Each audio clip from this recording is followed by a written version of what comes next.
Resoluciones, una serie basada en el libro de Nehemías. Yo soy el pastor Rafael Pola. Hoy estamos en el episodio número 25. El texto es el capítulo 5, los primeros 5 versículos. Bienvenidos.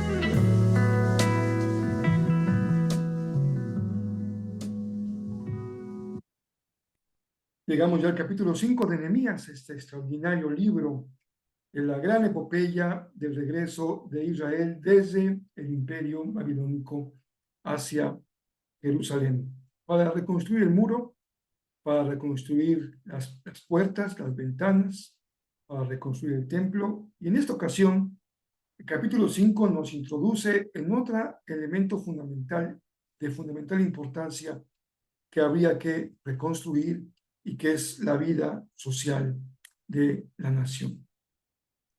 Versos 1 al 5 dice así: en esos días, algunos de los hombres y sus esposas elevaron una protesta contra sus hermanos judíos. Decían: nuestras familias son tan numerosas que necesitamos más comida para sobrevivir. Otros decían: hemos hipotecado nuestro campo, viñedo y casas para conseguir comida durante el hambre. Otros más decían: para poder pagar los impuestos, tuvimos que pedir dinero prestado, dando nuestros campos y viñedos como garantía.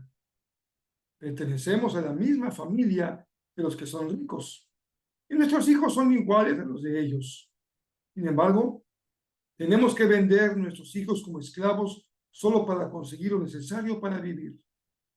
Ya hemos vendido a algunas de nuestras hijas y no hay nada que podamos hacer porque nuestros campos y viñedos ya están hipotecados a otros. Las víctimas necesitan romper la barrera del silencio para poder salir de la ruina en la que una agresión o un abuso puede sumirlas. Sin duda que levantar un muro es una gran tarea, pero romper el silencio de quien ha sido lastimado y abusado a veces parece imposible. Solo quien ha sufrido un abuso sabe lo que esto significa. Y más aún cuando el sufrimiento se ha dado en la infancia y ha sido resultado del trato de un ser querido. Podemos hablar de lo que pareciera ser menos dañino como un abuso emocional, hasta lo que pareciera ser mucho más dañino, que es una violación sexual. Es aún más trágico el que una víctima no sea sujeto de credibilidad, que no se le crea su palabra, o que se le ordene callar porque su denuncia traería grandes consecuencias. Pequeños que sufren una doble violencia, la de la agresión y después la de la represión de quien debería cuidarlo. Se les ordena guardar silencio con la amenaza de ser severamente castigados si no lo hacen. Por eso es de suma importancia que los pequeños crezcan en un ambiente de seguridad y de cuidado, con libertad para expresarse cuando esto es necesario. La reconstrucción de Israel pasó por un adecuado inventario de las condiciones en las que se encontraba la ciudad.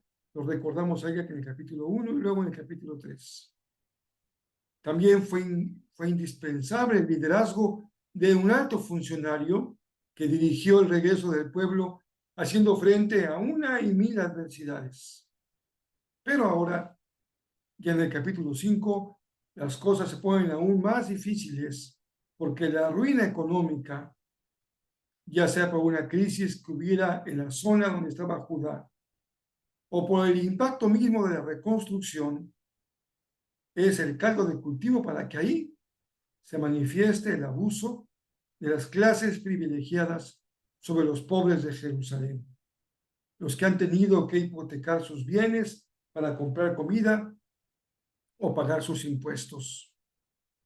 De tal manera que se han ido a la ruina. Incluso, hemos leído, tuvieron que vender a sus propias hijas. Porque la dinámica del poder siempre está presente en el abuso. Es el poderoso, el que echa mano de lo que tiene para lastimar al pobre, al que está desamparado. Justamente este es el motivo de la protesta de las clases pobres de Israel. Ellos no pueden quedarse callados por su pobreza. En realidad, su protesta tiene que ver con el abuso que han cometido los ricos, parte de sus mismas familias. Porque no es excepcional el hecho de que hay quienes tienen un corazón endurecido hacia su propia familia y abusan cuando tienen oportunidad. Todos conocemos terribles historias de cónyuges que abusan unos de otros. También conocemos historias trágicas de padres que abusan de sus hijos y los tratan como esclavos o como empleados o como continuación de sí mismos. Y también somos conscientes de que en ocasiones son los hijos quienes abusan y maltratan de sus padres. ¿Y qué decir de los abusos entre hermanos, tíos y sobrinos, yernos, nueras y suegros? Y la lista puede seguir creciendo en la medida en la que las relaciones familiares están marcadas por abuso y manipulación. Pero hay que saber decir que no, hay que saber resistir al que es malo y hay que saber quejarse y expresar lo que se vive cuando es necesario hacerlo. Pero los pobres de Jerusalén no han perdido la voz, perdieron muchas cosas, pero no han perdido la fuerza para poder levantar su voz y reclamar, para levantar una protesta. Y por ello, hoy, en nuestra meditación del capítulo 5, tenemos una aplicación muy práctica. Sal del lugar del silencio. No te resignes a estar viviendo bajo la oscuridad de quien te oprime o te esclaviza. Es ahí, en ese lugar de silencio y oscuridad, en donde tu agresor pretende mantenerte, porque ahí él se siente seguro y tú eres cada vez más frágil. Hay que saber levantar la voz y decir basta, decir no, decir hasta aquí. Esto es un testimonio ejemplar de los pobres de Jerusalén.